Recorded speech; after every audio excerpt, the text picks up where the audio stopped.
Chers Catalans, j'espère que vous allez bien. Donc, on se retrouve pour une nouvelle vidéo d'actualité sur le FC Barcelone. Donc, avant tout, vous ne faites abonner à ma chaîne, like la vidéo, donnez vos avis dans les commentaires, mais également partagez si elle vous aura plu. Donc, nous allons c'est quelques actualités au niveau du FC Barcelone. Le meilleur que Barça News. Mom nak néna tout est en bonne voie pour la signature définitive de Marcus Rashford. Manam Barça amna yakar bu baax pour meuna garder Rashford signé ko définitivement. Mais lolu pour mo am, il faut que Rashford match yi nga xamné mo déssé Barça ci la Liga bi ak ci Ligue des Champions bi, dañu bëgg Rashford jéma élever niveau am, progresser wu, monter en puissance pour meuna nek à la hauteur de nos attentes. Parce que vous n'êtes pas sans savoir que Rashford depuis le début de la saison, certes nak il est décisif, mi ngi dugal ay buts, di def ay passes décisives. Mais lolu c'est pas suffisant parce que li nga xamantene ci li ñu gëna xaar Rashford moy ci système flic bi dans le contenu mu mëna apporter voilà ce qu'on attend de lui dans le jeu. Ndax système flic bi premièrement li mu ñëk laaj moy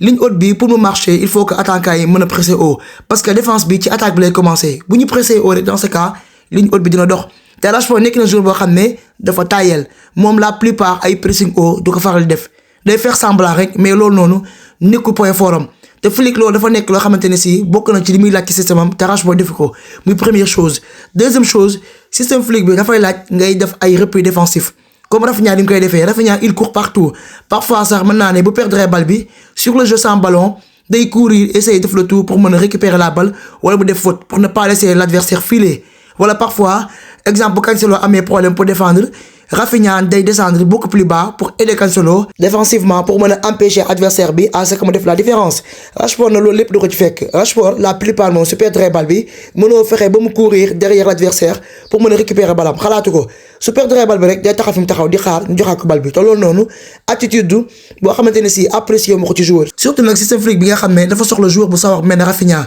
mais pas joueur boo xam ne da ngay taayel te si yenn action mu leen fii nii tu peux faire quelque chose mais tu préfères voilà rester immobile. Bo la xolé sax dem suñu match contre Atlético Madrid bi Rashford def nako à un moment donné bi joueur Atlético yi récupérer balle bi ci mom Rashford gisoo leen ko ben yoon mu daw derrière lui pour récupérer la balle fa mu taxaw la taxaw di xaar ko joxat balle. Donc yooyu attitude yi nga xamné mi ngi koy wone sur le terrain te yow déjà yaay bëgg club bi garder la définitivement. Donc su bëggee Barça garder ko mom mo wara travailler dur li nga xamné mo la fri di la ci système am dans le contenu mu koy wone mais mënut a yem ci dougal bi kasse ak ay passes décisives. Lolu bu lay lolu kasse Barça mën na jëli benen joueur. Donc amna yeneen aspect yo xamné Rashford aussi ba légui mën ta fexé tay ba nek ci sur la bonne voie. Parfois automatisme daf koy xaw manquer entre ses coéquipiers. Parfois aussi mën na am une certaine rapidité bu yoré balle bi day projeter vers l'avant mais arrivé dans les dernières tiers Rashford la plupart pour mu def le bon choix day xaw compliqué. C'est vrai que parfois nak dina déggo ak ay coéquipiers ci balle bi voilà avoir une certaine automatisme malgré que lolu tout le temps la koy def.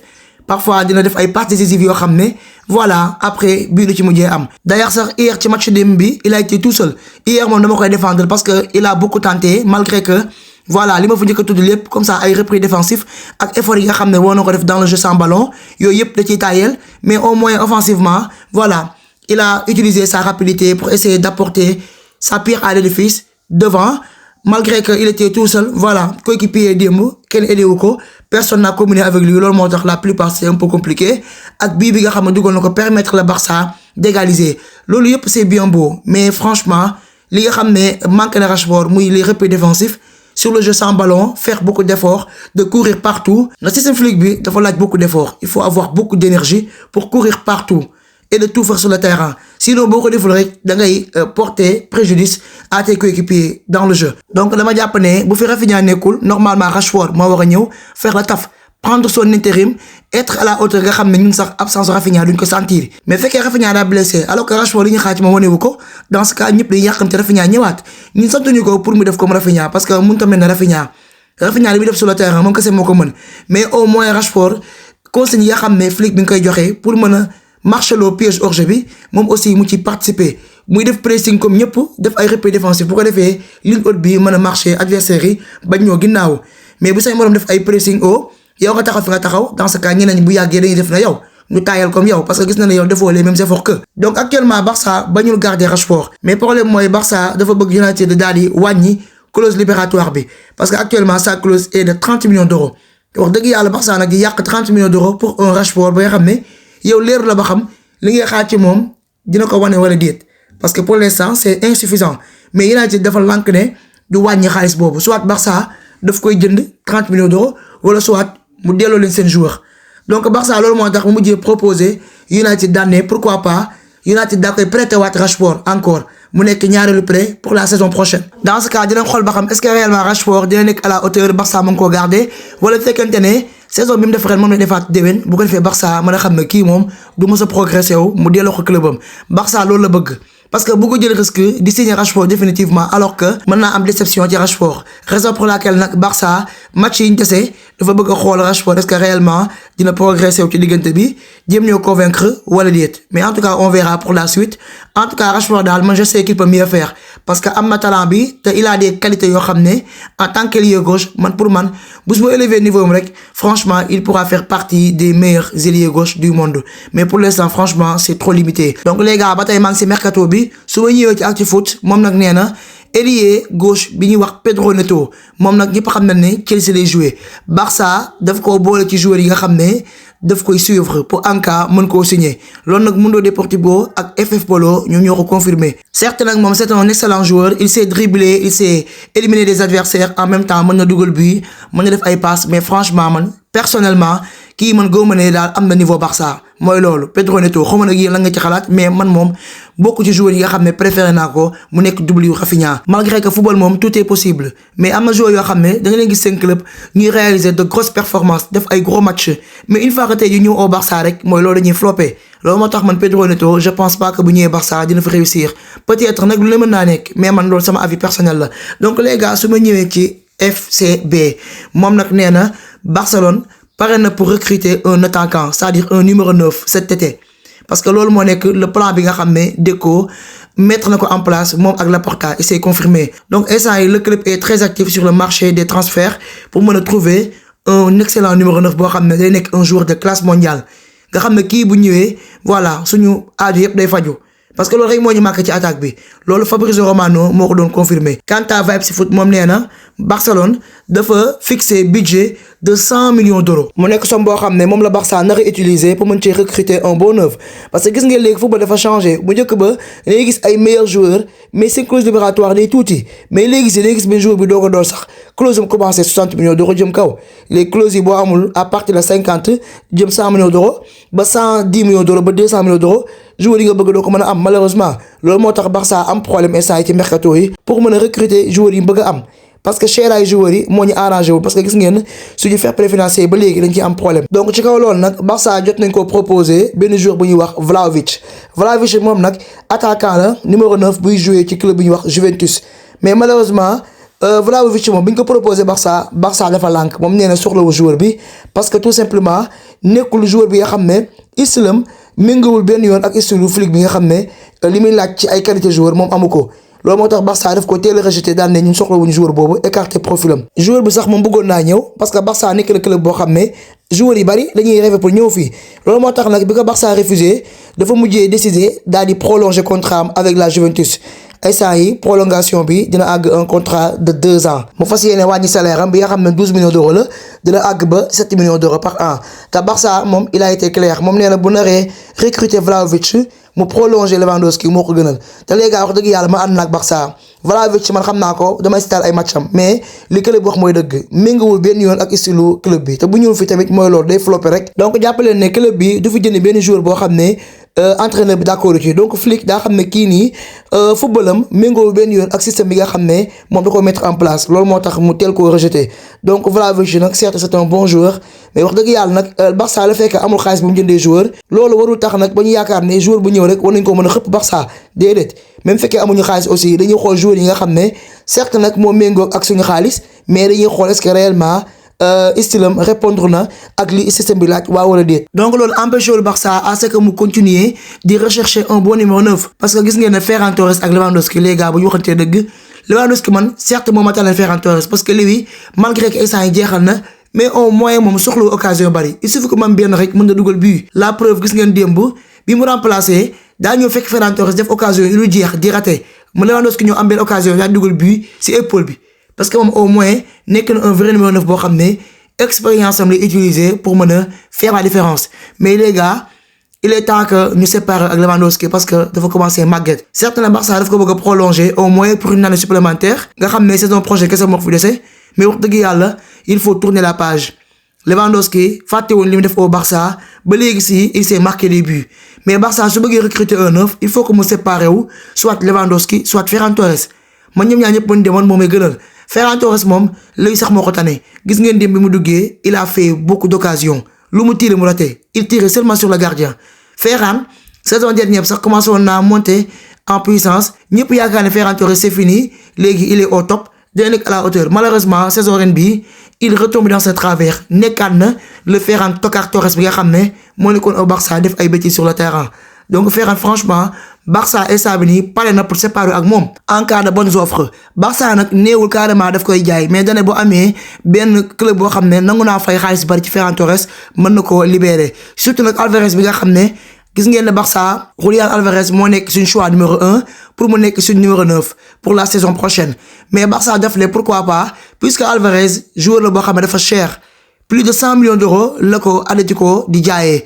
mais Barça def na pourquoi pas bu dekkee mën na joxe lu gën a tuuti 100 millions d'euros daa ci inclure Ferran Torres bu ko defee bu ko boole ak xaalis bi Atlético mën na d'accord pour jaay ko malheureusement les gars Atlético dafa lànk parce que seen président club bi Enrique Cerezo moom nee na carrément Alvarez n'est pas à vendre ñoom instant yi bañ ñoo jaay Alvarez de mais Barça lañ koy bañ a jaay te ñoom nee nañ carrément bu naree jaay Alvarez Barça dañuy préférer jaay ko ci beneen club bu nekk ci championnat Angleterre bi tellement que Atlético Madrid dañoo bañ Barça ba ñoom sax iñaa nañoo jël seen joueur di ko jaay Barça te ñoom pourtant des fois dañuy bëgg kenn ci joueur Barça yi Barça jëlee ko jaay mais bu dee ñoom fu ñu jaayee Barça joueur parce que dañoo ñàkk pexe mais loolu pour bañ a antu xanaa day fekk Alvarez bañ a ñëw mais Alvarez bis bu décidé carrément dañ ne daa bëgg a ñëw Barça dans ce cas Atlético Madrid du ñu am pexe par force dañuy obligé négocier ak Barça ci clause bi pour mën ko koo jaay parce que tamit bu ñu fàtte ne joueur bi moom moo yor cëgg guyam moom mooy décidé ba xam day ñëw wala day toog donc Barça na déglu Alvarez mu teel ñoo wax lu leer fekkente ne ñëwul Barça mën a penché ci keneen Barça nag xam na ne kaaw Alvarez dina compliqué parce que déjà clause libératoire am dafa cher te wax dëgg yàlla man bu ñu naree yàq 100 millions d'euros ci Alvarez man j'aurais préféré Barça jéem a jënd beneen joueur certes nag man Alvarez mooy sama choix numéro 1 moom laa gën a préféré parce que Alvarez déjà dafa yor style jeu wu Barça ni muy jouer footballam dafa méngoo ak système Flick bi parce que déjà moom bu ñëwee mën na dugal ay buts mën na def ay passes décisives ba pare moom mën nay génn décrocher di participer dans le jeu mais fekkente ne Barça mënu koo am à moins de 100 millions d'euros pour moi 100 millions d'euros yooyu mën nañ ci am beneen joueur ba desal sax mais pas ñu koy yàq ci benn joueur. parce que fàttaliku leen ci kaw Bartomeu defoon na ko ci Coutinho def ko ci Griezmann def ko ci Dembélé 3 joueurs yooyu yëpp dafa yàq ci ñoom alal ju bari Griezmann mu jëndee ko 120 millions d'euros su ma juumul Dembélé aussi plus de 100 millions d'euros Coutinho également même chose ñoom ñëpp ba ñu ñëwee dañoo floppé. donc dama jàpp ne Laporta moom mus na musaay boo xam ne narul def comme Bartomeu di yàq xaalis club bi Laporta dafa bëgg demee ak xelam. def ay mercato intelligent 100 millions d'euros yooyu mën na ci am benn numéro 9 bu baax am ci sax beneen joueur ci xaalis bi mais jël xaalis bi takkoo noonu di ko yàq ci benn joueur man franchement Alvarez du ma ko bëgg fekkente ne moom laa gën a préféré su ko Atlético nangu te jaayee Barça ci xaalis bu gën a tuuti exemple 70 millions d'euros man franchement jaraluma ay 100 millions d'euros donc Barça instant bi nii xam na ne kaaw Alvarez day xaw compliqué loolu moo tax Actu Foot mu ñu xamal que ne Victor Osimhen moo nekk le plan B du Barça. En cas d'échec du dossier Julián Alvarez c'est-à-dire Barça bu fekkente ne amul possibilité pour recruter Alvarez day fas yéene penché wu si Victor Osimhen te les gars Osimhen c'est un excellent numéro 9 man moo nekk sama choix numéro 2 bu ko Barça amee dinañ am un bon numéro 9 boo xam ne duñ ko réccu Alvarez également bu ko Barça amee du ko réccu mais Victor Osimhen également Barça mën na ko am ci lu gën a tuuti 100 millions d'euros certes moom tamit clause libératoire am cher na mais Barça bu négocier tombeeg jour bëgg a ñëw dans ce cas loolu mën na faciliter la tâche. donc cher Catalan dama leen wax quelques qualités Osimhen yi nga xam ne moo ma convaincre ba ma bëgg fekkente ne mu ñoom Alvarez ñu mën a penché wu ci Victor Osimhen les gars Victor Osimhen déjà c'est un excellent numéro 9 boo xam ne il est complet deuxièmement il a une puissance physique boo xam ne ak une certaine vitesse loolu moo koy permettre muy dominer les défenseurs centraux adverses loolu moo tax aussi muy prendre la profondeur deuxièmement les gars il s'est marqué des buts. Il a une très bonne finition mën na dugal ci pied gauche mën na dugal ci pied droite en même temps aussi il s'est marqué par la tête xam ngeen ne moom déjà moom dugal bi par la tête moom daf koo mënee ba pare nag ci côté jeu aérien yi daf cee aay loolu aussi point fort am la. ba pare nag il sait anticiper les trajectoires en même temps ay déplacement ak appel de balle yi nga xam ne mu ngi koy def loolu moo koy permettre muy créer beaucoup d'espace. ba pare nekk le joueur boo xam ne day def ay replis défensifs exemple moom tey jii dans le jeu sans ballon day sonal adversaire yi du leen may dara moom dafa mel ne Rafinha moom exemple moom style Rafinha la yor day fàtte adversaire yi di leen presser haut di def ay replis défensifs le jeu sans ballon di récupérer beaucoup de ballons moo tax nekk le joueur boo xam ne physiquement il est tenace. dafa sonal adversaire ci attaque bi en même temps aussi défensivement day aider ay coéquipiers Osimhen dafa mën a harceler joueur loolu moo tax tey jii bu nekkee sur le terrain dafa mel ne benn gaynde bu gis proie am donc franchement qualité yi mu fi lim yëpp bokk na ci li Flick gën a soxla ci joueur te loolu Osimhen da koo am. de même que Alvarez également aussi bu ñëwoon Barça dina mën a réussir dina s'imposer de même que Osimhen te Barça actuellement joueur bu koy dugal bi rek la soxla parce que on a des joueurs yoo xam ne ku ci mel ne ñoom Lamine Yamal ñoom Rafinha ñoom Pedri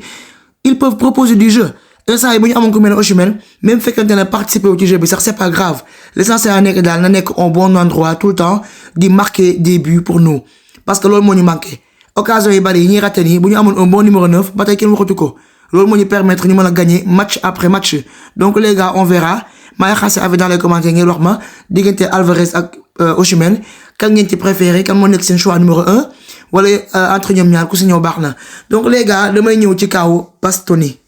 Alessandro Bastoni, l'Italien qui joue à l'Inter Milan en tant que défenseur central. Donc les gars, Barça News mi ngi xamal que ne Barcelone en même temps aussi mi ngi doon rechercher un défenseur expérimenté boo xam ne dina ñëw accompagner ko Barça ak Gérard Martin te Barça Bastoni mi le préféré. da gis ngeen Nico Schlotterbeck Barça bëggoon na ko mais club bi mu seetloo manière bi muy joué nee neen carrément daal Schlotterbeck nekk joueur boo xam ne football méngoo na ak li Flick bëgg parce que nee nañ amul la rapidité la vitesse de récupération pour mën a évoluer ci ligne haute bi défense bi moo tax club bi daal mujjee abandonné ci dossier am daal di miser wu ci Alessandro Bastoni. mais pourquoi pas moo nekk le profil parfait bi nga xam ne bu ko Barça amee voilà il peut être le patron de la défense. moom la contrat mi ngi jeex jusqu'en 2028 te les gars ma xamal leen ne Bastoni moom nee na pare na pour ñëw Barça pour mën a découvrir de nouveaux challenges changer air. donc jàpp naa ne loolu moo nekk la première chose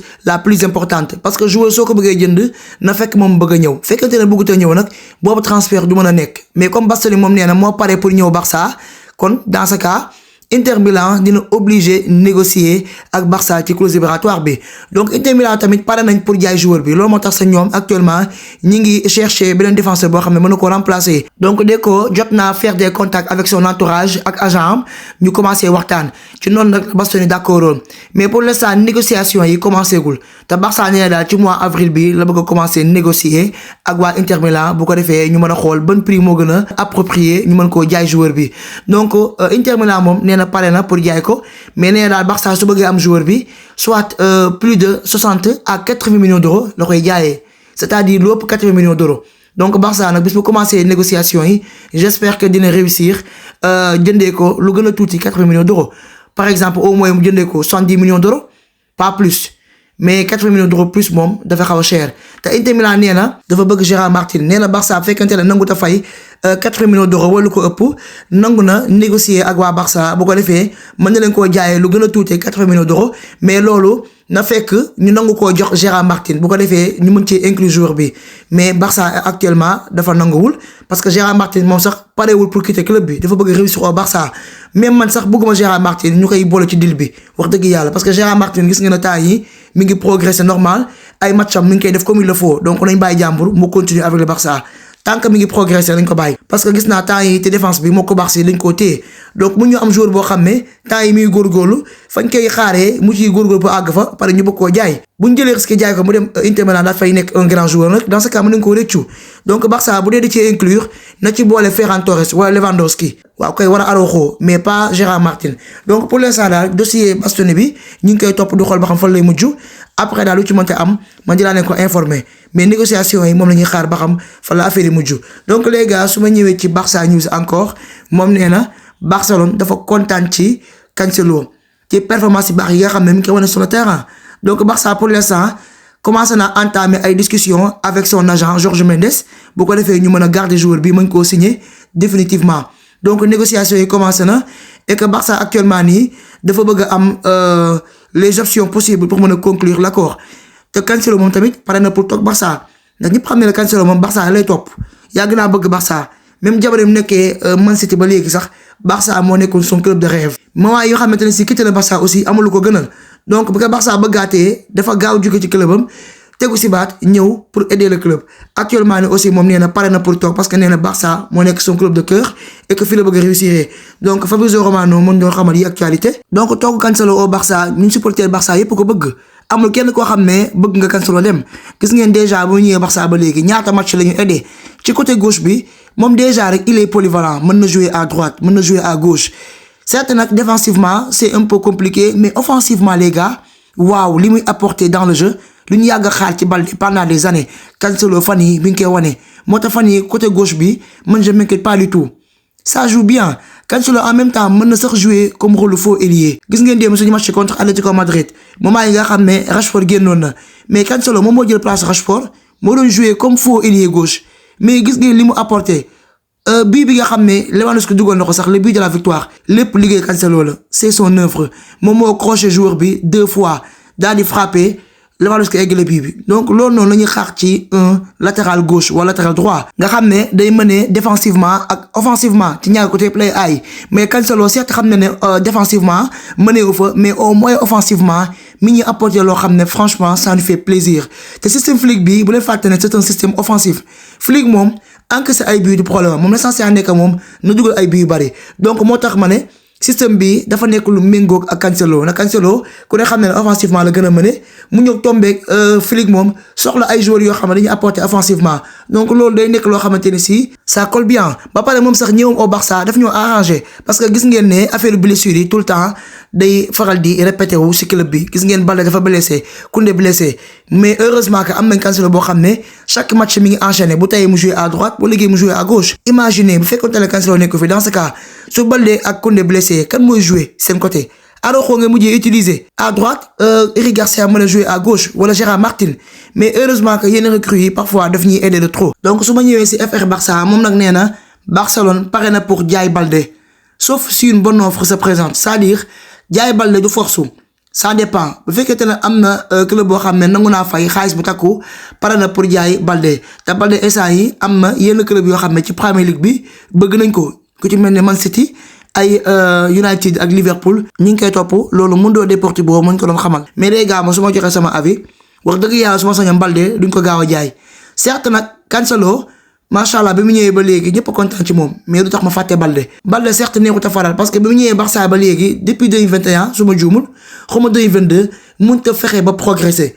Baldé bi mu ñëwee ba léegi ci même niveau bi la yem loolu mu nekk genre Ferran Torres mooy joueur yi nga xam ne duñu progresser mukk ndax Baldé ñëpp xam nañ ne côté défense bi. waaw mi ngi ciy def lu baax il peut défendre mais offensivement foofu la Baldé mu ta fexe ba progresser Baldé am na rapidité mën na percuter mën na dribbler mais bu arriver dans le dernier geste pour mu arriver à faire une bonne passe décisive loolu Baldé mënu ko. loolu aussi Flick mi ngi koy xaar ci Baldé mais boobu ba léegi Baldé mu ta fexe ba améliorer ci loolu te loolu franchement ça nous agace c'est chiant et c'est compliqué donc Baldé. jàpp naa ne Barça daal mën na koo bañ a jaayagum mën na koo mayaat chance fii ba saison prochaine bu fekkente ne saison prochaine ñëw na te Baldé nangut a progresser fa mu yemoon la yemaat parce que Baldé les gars joxante dëgg léegi si boo leen ko seetloo match yi sax day tardé suñu jeu da nga koy jox bal bi au lieu que mu percer comme ni mu naa defee te moom Baldé moom am na qualité yoo xam ne bu doon continuer di percer rek di commencer à s'améliorer sur les passes décisives rek franchement jëlu sax ñu koy jaay mais Baldé léegi da nga koy jox bal. mu def passe en retrait saa yi ñu ko joxee bal day def passe vers l'arrière te loolu day tardé suñu jeu quant à Cancelo moom à chaque fois bu yoree bal bi day projeté vers l'avant parce que sa qualité de faire des dribbles ak ses percussions loolu moo koy permettre